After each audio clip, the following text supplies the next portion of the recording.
कल के वीडियो में जो हमने लास्ट फिनिश किया था, R equal to ml upon NaE square tau. हम यहीं से कंटिन्यू करते हैं। रेजिस्टेंस का कंसेप्ट आया था। रेजिस्टेंस बेसिकली ओवरऑल है क्या? जब आप किसी वायर में करंट फ्लो के कंडीशन को चेक करने जाते हो तो R उसमें एक अपोजिशन का काम करता है। मीन्स अगर किसी कंडक्टर, किसी वायर, किसी मटेरियल से होके जब चार्जेस मूव करना स्टार्ट करते हैं तो बेसिकली वो क्या होता है, वो कुछ रेंडमनेस फील करते हैं due to collision, due to configuration of the material. वो इजीली चार्जेस का फ्लो नहीं हो पाता। तो ये ओवरऑल टोटल ऑपोजिशन को हमने मिला के एक नाम दे दिया, एक हमने उसकी नेमिंग कर दी। This is called resistance. This is called resistance. अब हर वो चीज जो मेरे चार्जेस के फ्लो को अपोज करेगा ना, मेरे लिए वो रेजिस्टेंस की तरह काम करता है, चाहे वो रियल हो चाहे वर्चुअल हो। ठीक है, तो अब रेजिस्टेंस का जो फैक्टर्स आया आपके सामने यहां पर, तो कौन कौन से फैक्टर्स आ रहे हैं तो आप देख ही रहे हो। पहला फैक्टर जो है वो m है, जो मास ऑफ चार्ज हमने लिया था electron, length of conductor inversely proportional to n, inversely proportional to area of cross section of the wire. ये दो चीज तो हम लोग 10th क्लास में पढ़ के आ रहे हैं। ठीक है, एंड ई स्क्वायर जो कि कांस्टेंट ही रहना, ये तो कोई वेरिएबल है नहीं। और नेक्स्ट है रिलैक्सेशन टाइम। रिलैक्सेशन टाइम भी कहीं ना कहीं मटेरियल पर डिपेंड करता है, इलेक्ट्रॉन पर डिपेंड करता है कि वो कितना फ्रीक्वेंटली कोलिजन को फेस करता है। ठीक है, तो ये कुछ फैक्टर्स आ गए हमारे पास जिसपे आर डिपेंड करता है। एक और चीज, आर का जो फॉर्मूला हमने पढ़ा हुआ है कि एल और ए पे डिपेंडेंसी को अगर हम चेक करने जाते हैं तो एक फैक्टर, एक कांस्टेंट हमारे पास क्या आता है, रो। रो रेजिस्टिविटी को कहते हैं। तो अगर मैं उस 10th के फॉर्मूले से इसको कंपेयर करूं, इस फॉर्मूले को कंपेयर करूं, तो मेरे पास क्या मिला, R इज इक्वल टू यानी कि m upon NE square tau और L अपॉन ए। तो ये मेरे लिए क्या हो गया, ये रेजिस्टिविटी बन गया। सो अब रेजिस्टिविटी क्या होती है, तो रेजिस्टेंस और रेजिस्टिविटी में फर्क क्या है? तो वही बात होगी कि रेजिस्टिविटी उसका एक आइडेंटिफिकेशन है कि कोई मटेरियल जब हम लोग यूज करते हैं तो उसका जो मटेरियल होता है वो डिफरेंट डिफरेंट टाइप का होता है। तो रो मटेरियल पर डिपेंड करता है। ओके,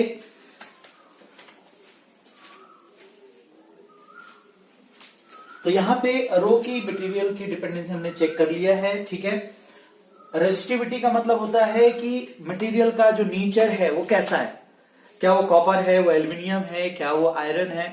तो जैसा मटेरियल चेंज होता है, जैसे जैसे उसकी डेंसिटी भी चेंज हो रही होती है, और डेंसिटी के साथ में कहीं ना कहीं रेजिस्टिविटी भी इफेक्ट होता है कि नंबर ऑफ इलेक्ट्रॉन्स उसके पास कितने हैं, उसका कॉन्फ़िगरेशन कैसा है। तो नेचर की बात करें तो रो हो गया, और जिसकी वजह से वो रोकता है जो पर्टिकुलर डायमेंशन तुम यूज कर रहे हो। लाइक एक बच्चा करंट का फ्लो कर रहा है 2 मीटर वायर से और एक बच्चा 1 मीटर वायर से फ्लो करवाएगा, तो ऑब्वियस है चाहे वो दोनों ही कॉपर के बने हुए वायर हो, उसमें करंट का वैल्यू डिफरेंट मिलने वाला है आपको। ठीक है, तो रेजिस्टेंस का कुछ फैक्टर्स एक्स्ट्रा हो गए, उसमें से आ गया लेंथ और area of cross section. Resistivity में लेंथ और एरिया का कोई प्रोविजन नहीं होता। अगर हम आपको बात करें कि मैं अगर कोई कॉपर के वायर आपको दूर से दिखा के पूछूं कि ये क्या है, तो आप तुरंत उसका आंसर क्या करते हो, सर ये कॉपर है। तो कॉपर है यानी कि वो आइडेंटिफिकेशन हो गया। रेजिस्टिविटी चाहे एक कॉपर का पीस बहुत ही स्मॉल यूज कीजिए या बहुत बड़ा यूज कीजिए, दोनों की रेजिस्टिविटी क्या रहेगी, सेम रहेगी। लाइकवाइज जैसे हमने वाटर की बात करते हैं कि वाटर एक ग्लास में हो चाहे वाटर एक पूरे रिवर में फ्लो कर रहा है, कितना भी उसका अमाउंट हो, उसकी डेंसिटी हमेशा कितना लेते हैं हम लोग, 1000 kg पर मीटर क्यूब। तो वही वैसे ही रेजिस्टिविटी मटेरियल का सेम रहता है हमेशा, सिर्फ रेजिस्टेंस की बात करें तो वो चेंज हो जाता है, because resistance depends on dimension but resistivity does not depend on dimension. तो कुछ हमने रिलेट किया है कंडीशन को। तो हमारे पास रो के जो फैक्टर्स है, रेजिस्टिविटी कैसे इफेक्ट होता है, तो उसमें एक बहुत इंपॉर्टेंट कंसर्न क्या है, वो है आपका number density of free electrons in that material. मतलब वो मटेरियल जो आप यूज कर रहे हैं वो कितना इलेक्ट्रॉन लेके बैठा हुआ है। जितना ज्यादा वो इलेक्ट्रॉन लेके बैठा होगा मीन्स अब वो रोकेगा कम। उससे फ्लो बहुत फ्रीक्वेंट होगा। तो फ्लो फ्रीक्वेंट होगा तो रोकने की कैपेसिटी कम हो जाएगी, मतलब ये समझिए कि जो अपोज करने की प्रॉपर्टी है वो कहीं ना कहीं इफेक्ट होगा, कम हो जाएगा जब नंबर ऑफ इलेक्ट्रॉन्स उसके पास ज्यादा होंगे। तो ये हमारे पास कुछ फैक्टर्स थे जो हमें आगे यूज करना है, ठीक है। तो अब हम एक नई चीज इसमें देखने वाले हैं जिसमें इसका बहुत बड़ा रोल है कि कैसे आर और रेजिस्टिविटी इस रो पे डिपेंड करता है, ठीक है।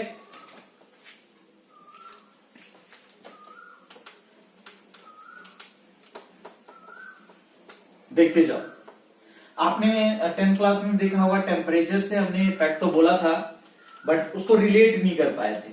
यहां हम उस चीज को रिलेट करने वाले हैं। तो रिलेट जब हम करने जाएंगे तो देखिए क्या होगा,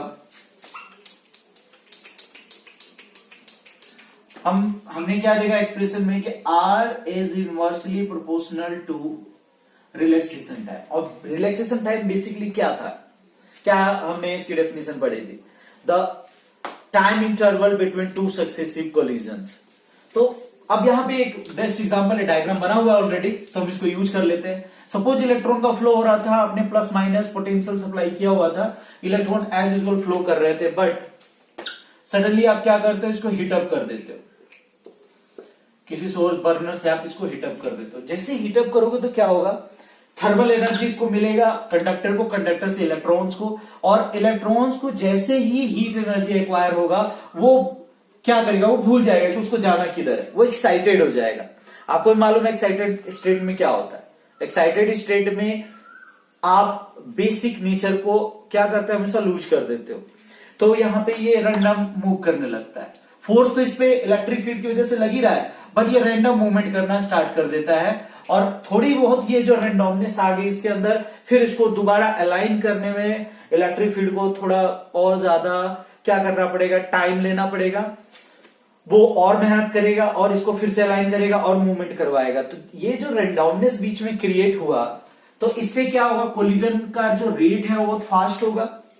समथिंग आप ये लेके चलो कि कोई एक पर्टिकुलर स्टेट में किसी एलिमेंट को एनर्जी मिल जाए, तो इतना एक्साइटेड होगा, रैंडमली मूव करेगा, तो इतनी ज्यादा काइनेटिक एनर्जी एक्वायर कर लेगा कि वो बहुत फ्रिक्वेंटली कोलिजन करेगा, और जिसकी वजह से जो उनके बीच का जो टाइम इंटरवल, जो गैप क्रिएट होगा, वो बहुत ही कम होगा। और इसके कम हो जाने से रेजिस्टेंस क्या हो जाएगा, इंक्रीज हो जाएगा। कहने का ये मतलब है कि जब टाइम इसको ज्यादा लगेगा यहां तक आने में, या कोलिजन जब बहुत फास्ट हो जाएगा, तो कोलिजन के फास्ट होने से अपोजिशन में फर्क आएगा। कुछ ऐसे समझ ले कि इलेक्ट्रॉन को अब अपनी यहां पर आने में, क्योंकि रैंडमनेस को फॉलो कर रहा है, रैंडमनेस को फॉलो करने की वजह से क्या होगा, उसको यहां तक आने में टाइम लगेगा।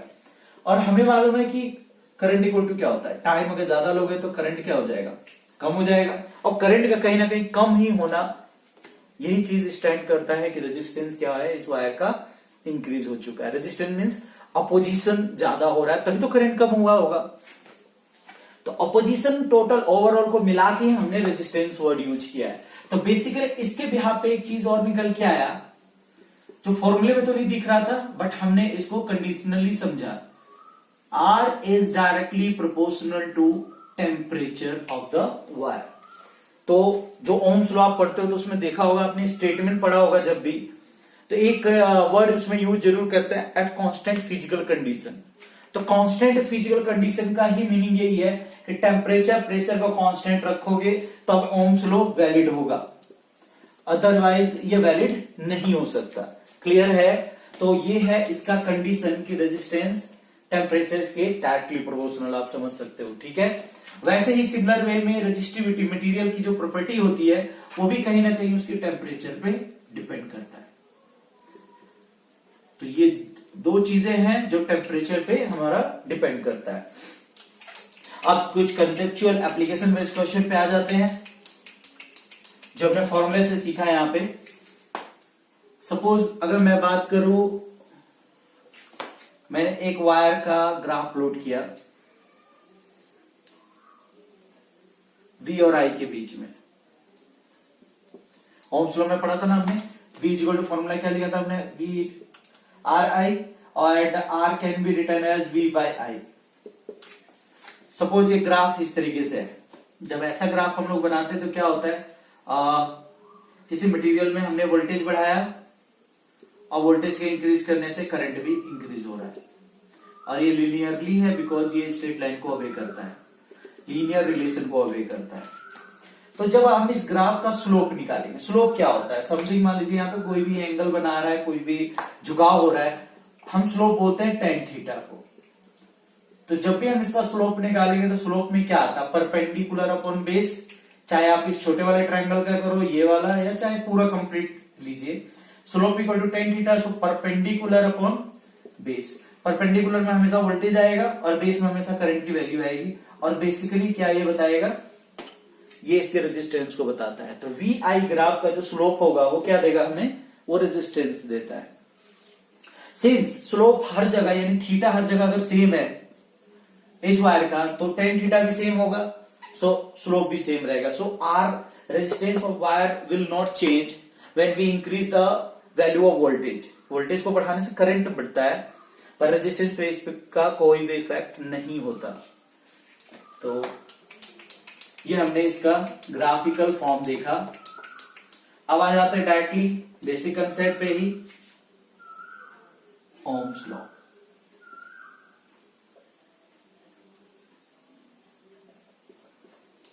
ओम्स लॉ में क्या होता है, अगर कोई किसी वायर की बात करें, अगर कोई वायर, ठीक है, अगर हम एक बैटरी से कनेक्ट कर देते हैं,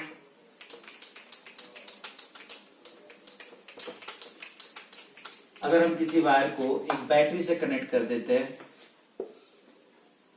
और धीरे धीरे करके हम वोल्टेज को बढ़ाने वाले हैं, जो सप्लाई वोल्टेज है वो हम इंक्रीज करेंगे इसमें।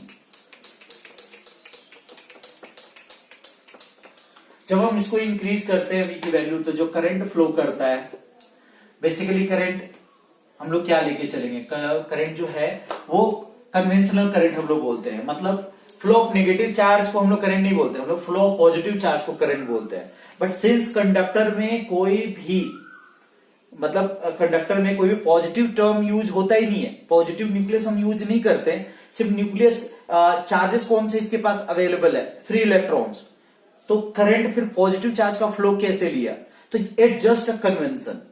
जितना इलेक्ट्रॉन इस अपोजिट डायरेक्शन में फ्लो करेगा उतना ही हम इमेजिन कर लेते हैं कि positive charge positive to negative end गया होगा, तो हम उसको ही करंट बोलेंगे। अगर करंट की डेफिनेशन होती है Q बाई टी, यहाँ फ्लो ऑफ ये इलेक्ट्रॉन नहीं है, हम लोग इक्वली मान सपोज करो 100 इलेक्ट्रॉन ऐसे मूव कर रहे हैं, तो 100 इक्वल पॉजिटिव हम चार्ज लेंगे, सिर्फ साइन चेंज होगा प्लस का, और हम करंट उसको बोलते हैं। क्लियर है। अब एक चीज और डिस्कस करने वाली बात है, हम करंट के बारे में बात कर लेते हैं अभी ओम्स लॉ करने से पहले। इलेक्ट्रिक करंट की बात है, तो 10th क्लास की जो डेफिनेशन है उसके अकॉर्डिंग नहीं चलना हमें। करंट यहां क्या है, करंट को अगर हम देखेंगे तो कभी कभी ये स्केलर की तरह बिहेव करता है, और कभी कभी पर्टिकुलर सेक्शन में ये वेक्टर की तरह भी काम करता है। जैसे डिसाइडेड है कि बैटरी को अगर मैं किसी वायर से कनेक्ट कर दूं तो करंट का फ्लो किधर होता है, positive terminal to negative terminal.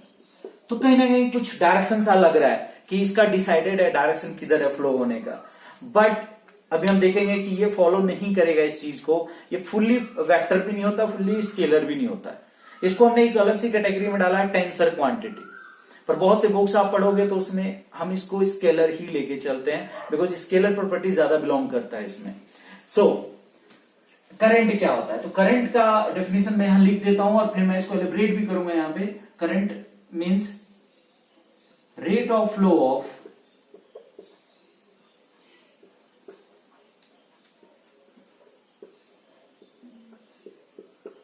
electric charges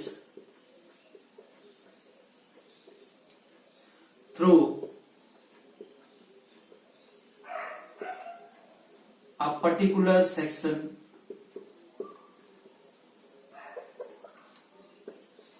area of cross section कहते हैं उसको, particular area of cross section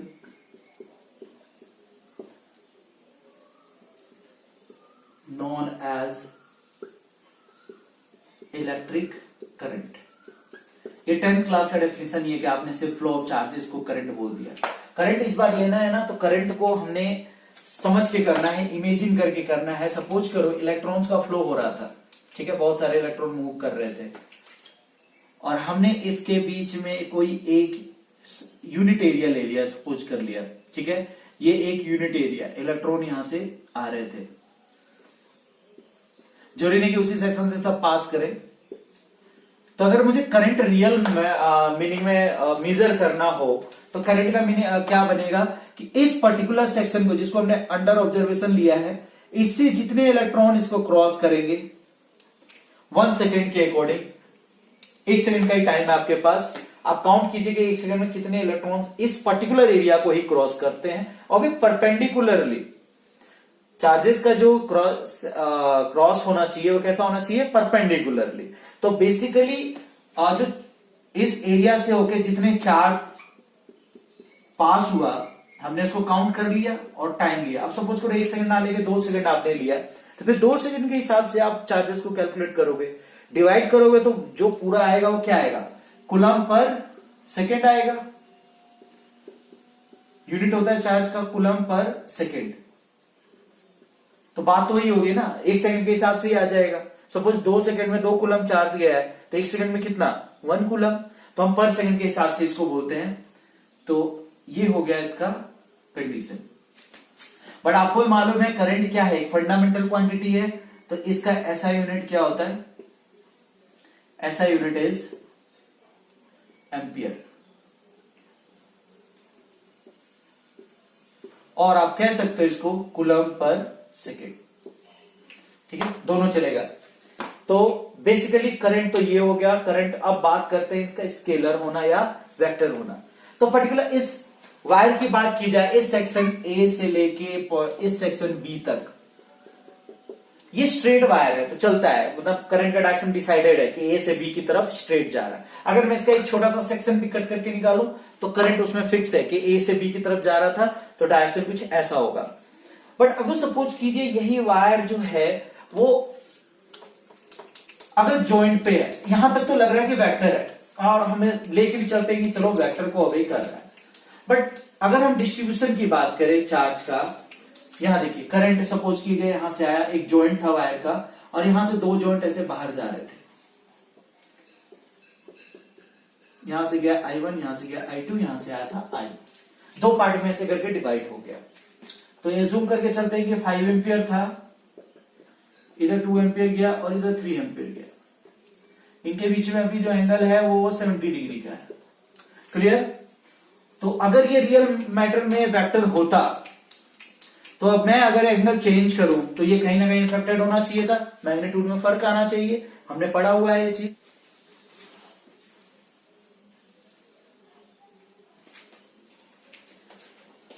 देखिए यहां पे जैसे मैंने बात किया कि अगर ये स्ट्रेट वायर है तो स्ट्रेट वायर में ये वेक्टर की तरफ फील हो रहा है, इसका डायरेक्शन डिसाइडेड है कि ए से बी की तरफ कन्वेंशनल करंट हमारा जाता है। बट अगर सपोज करो मैं जॉइंट की बात करूं, कुछ ऐसा था सीक्वेंस कि एक वायर से ऐसे करंट आया 5 एम्पियर और 2 यहां से जॉइंट बाहर जा रहे थे, तो इसका डिस्ट्रीब्यूशन कुछ इस तरीके से हो रहा था, इनके बीच का एंगल 70 डिग्री था। हमने वेक्टर चैप्टर में क्या पढ़ा था 11th क्लास में कि अगर हम 2 फोर्सेस के बीच में, 2 वेक्टर क्वांटिटी के बीच में एंगल को चेंज करते हैं तो उसका रिजल्टेंट चेंज हो जाता है। बट ऐसा हुआ नहीं। अगर मैंने इस सेक्शन को, आप प्रैक्टिकली भी कर सकते हो, इस चीज को समझ सकते हो। ये देखिए ये करंट अभी भी 2 एम्पियर है और ये करंट अभी भी 3 एम्पियर, चाहे इनके बीच का एंगल हमने 180 कर दिया हो, ठीक है, और ये 5 एम्पियर ही है। तो इसका मतलब फिर ये जॉइंट पे वेक्टर कंसेप्ट को ओबे करता ही नहीं है। एक बार वेक्टर एक बार स्केलर, तो हमने इसको बोल दिया this is a tensor quantity.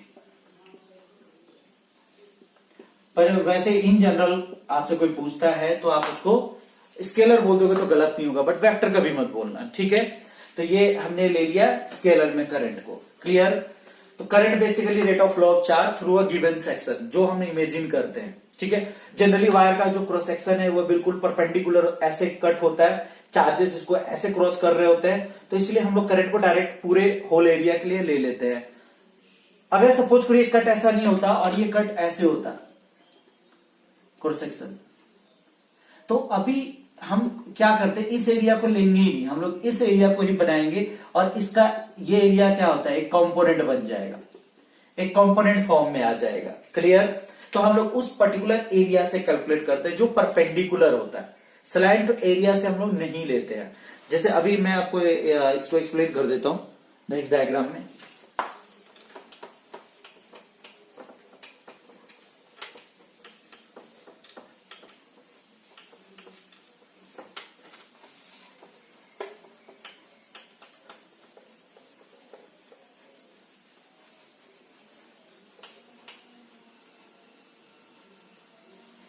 देखते जाओ। सपोज कीजिए मेरा ये क्रॉस सेक्शन है और ये चार्जेस इसको क्रॉस कर रहे हैं। ठीक है, हमने चार्ज को कैलकुलेट किया पर सेकंड के हिसाब से और हमने करंट कैलकुलेट कर लिया क्यूबाइट। ठीक है, बट अगर सपोज कीजिए ये एरिया कुछ ऐसा होता है,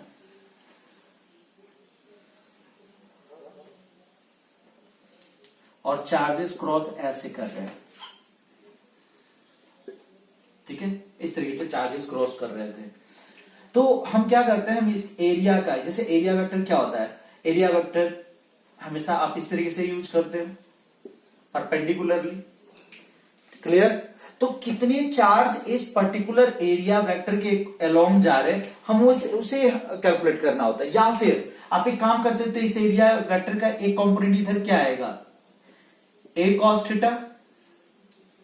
तो हम ए कॉस थीटा वाले सेक्शन से, यानी कि इसका एक जो कंपोनेंट निकाला एरिया, दिखने में कुछ इस तरीके से होगा, तो हमें इस पर्टिकुलर एरिया का इस क्रॉस सेक्शन से जाने वाले चार्जेस को कैलकुलेट करना होता है। आया समझ में? तो हम लोग इस पर्टिकुलर कंडीशन में समझ सकते हैं कि कहीं ना कहीं एरिया अगर इंक्लूड हो जाए, एरिया का कंडीशन अगर हम इंक्लूड कर दे, फिर करंट कहीं ना कहीं वेक्टर बन सकता है। बट हम इसको क्या बोलते हैं, current density. Current is not a vector quantity, but current density is a vector quantity. Current density, it is denoted by J, and the formula is I by A. अगर मैं कहूँ कि एरिया आज के बाद अब हम लोग क्या लेके चल रहे हैं, वेक्टर क्वांटिटी। करंट तो चलो स्केलर है, अगर ये वेक्टर है तो J भी क्या होगा, वेक्टर होगा। क्यों मैंने एरिया वेक्टर बोला, क्योंकि एरिया जो वेक्टर है, जो उसका डायरेक्शन है परपेंडिकुलर जो हम लेते हैं, चार्जेस का फ्लो में उधर ही देखना है। किसी भी एरिया के थ्रू चार्जेस को हम लोग करंट नहीं लेते हैं, हम लोग वही एरिया चूज करते हैं जो परपेंडिकुलर हो, चार्जेस जिसको परपेंडिकुलरली क्रॉस कर रहा हो, अलोंग द एरिया वेक्टर जा रहा हो। तो current density is a vector quantity. Current flowing through per unit area of cross section is known as current density. ऐसा unit is ampere per metre square. तो याद रखिएगा इस चीज को, करंट डेंसिटी जो होता है वो एक वेक्टर क्वांटिटी होता है। कभी कभी हम इसका भी यूज करते हैं कि करंट में अगर वेक्टर साइन करना हो तो हम एक स्केलर है वो हम उसको यूज तो करेंगे नहीं, तो हम उसको करंट डेंसिटी में कन्वर्ट करेंगे, करंट डेंसिटी के फॉर्म में समझेंगे। ठीक है, तो यहां पे हमारे पास करंट का भी कंसेप्ट आ गया। अब आते हैं हम लोग जो ओम्स लॉ हमने स्टार्ट किया था, ओम्स लॉ।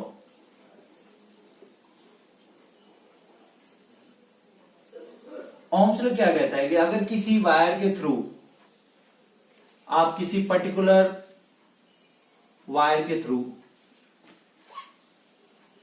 अगर किसी बैटरी को कनेक्ट कर देते हैं, पोटेंशियल डिफरेंस क्रिएट करते हैं, प्लस माइनस, तो इसमें अंदर क्या होता है, चार्जेस फ्लो करना स्टार्ट कर देते हैं। ठीक है, इलेक्ट्रिक फील्ड की वजह से, ये हम पहले देख चुके हैं।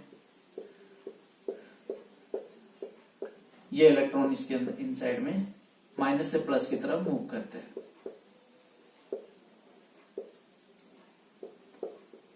डन। और कन्वेंशनल करंट हम किधर लेते हैं, जस्ट इसके अपोजिट। तो ये देखा गया कि जैसे जैसे हम V को बढ़ाते हैं वैसे वैसे जो वायर के अंदर का जो करंट है वो भी फ्लो कर रहा होता है। ठीक है, छोटी क्लासेस में क्या होता है, 10th क्लास में इस तरीके से डिनोट किया गया था, बट मैं इसको रॉन्ग बोलूंगा, बिकॉज इस कंडीशन के अकॉर्डिंग अगर आप इस स्टेटमेंट को समझोगे तो हमेशा कहीं ना कहीं डेफिनेशन को गलत करोगे। क्यों? क्योंकि ये क्या कहता है कि करंट के इंक्रीज करने से वोल्टेज इंक्रीज होगा, जो कि रॉन्ग है। पहले बैटरी आता है फिर करंट डिसाइड होता है, ना कि पहले करंट फ्लो हो रहा है फिर आप वोल्टेज कैलकुलेट कर रहे हो। सो हम लोग क्या बोलेंगे, according to Ohm's law, at constant physical condition means at constant temperature, जब टेम्परेचर कांस्टेंट हो, प्रेशर कांस्टेंट हो, और हर वो फिजिकल कंडीशन जो वायर को चेंज कर सकता है, वायर के रेजिस्टेंस को चेंज कर सकता है, हम सबको कांस्टेंट रख के चलते हैं। मटेरियल को सेम रखा हुआ है थ्रू आउट, टेम्परेचर, प्रेशर, मतलब फिजिकल कंडीशन जो जहां पे हम एक्सपेरिमेंट कर रहे हैं उसको हमने कांस्टेंट बना के रखा हुआ है। सो यहाँ पे हम ये बोलेंगे the current flowing through this wire, current flowing through this wire is directly proportional to the potential difference applied across its two ends। तो यहां पे हमारे पास एक कांस्टेंट आ जाता है K, और K को हम लोग बोलते हैं 1/R। So V is equal to formula हो गया IR। This is called Ohm's law. ठीक है, सो इसके अकॉर्डिंग रिलेशन ये मिला कि अगर आपने कांस्टेंट फिजिकल कंडीशन रखा ही हुआ है तो R कांस्टेंट कर दिया तो इनके बीच में ग्राफ क्या बनेगा, कुछ स्ट्रेट लाइन। जैसे जैसे आप V को इंक्रीज करोगे वैसे वैसे कहीं ना कहीं करंट भी सर्किट में इंक्रीज करेगा। स्ट्रेट वायर होता है, बिकॉज थ्रू आउट कहीं पे भी चले जाओ स्लोप कांस्टेंट रहेगा, स्लोप सेम रहेगा, सो इट मींस इसका R कांस्टेंट है। बट क्या रियल में ऐसा होता है? नहीं होता। मैंने आपको बोला था कि ये फ्रीक्वेंटली कोलिजन को फेस करते हैं।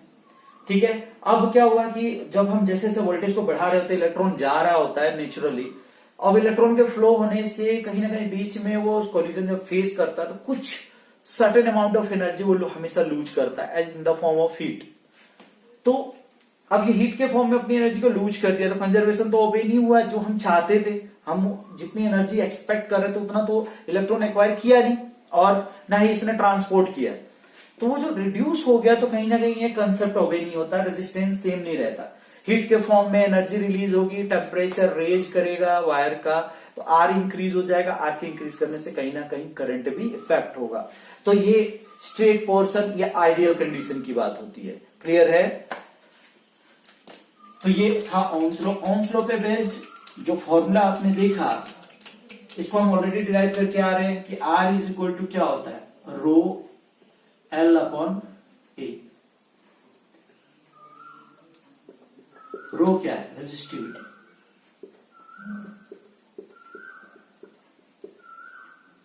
Of wire. तो resistivity basically nature of material कह लीजिए। अब यहां पे क्या फैक्टर है, अगर इसका SI यूनिट की बात की जाए, SI यूनिट की, तो सबसे पहले हमें इसकी यूनिट चाहिए। तो R का जो SI यूनिट होता है, SI unit of resistance of R is, हम इसको नाम देते हैं ओम।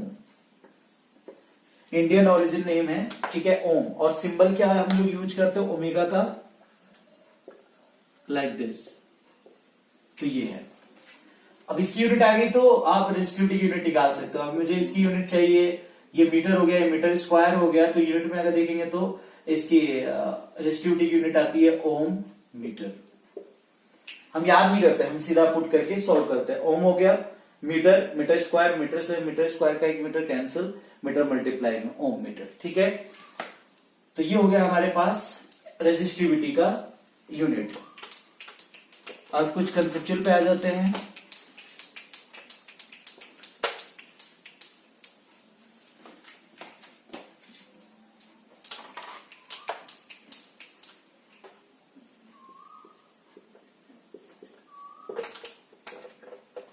ठीक है, अगर किसी पर्टिकुलर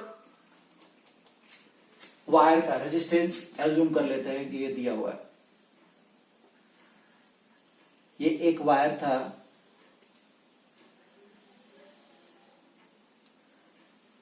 जिसका रेजिस्टेंस गिवन था R है, R ही लेके चलते हैं इसके रेजिस्टेंस को। लेंथ इसकी L है और एरिया ऑफ क्रॉस सेक्शन इसका A था। ठीक है, आपने इसको एलोंगेट कर दिया।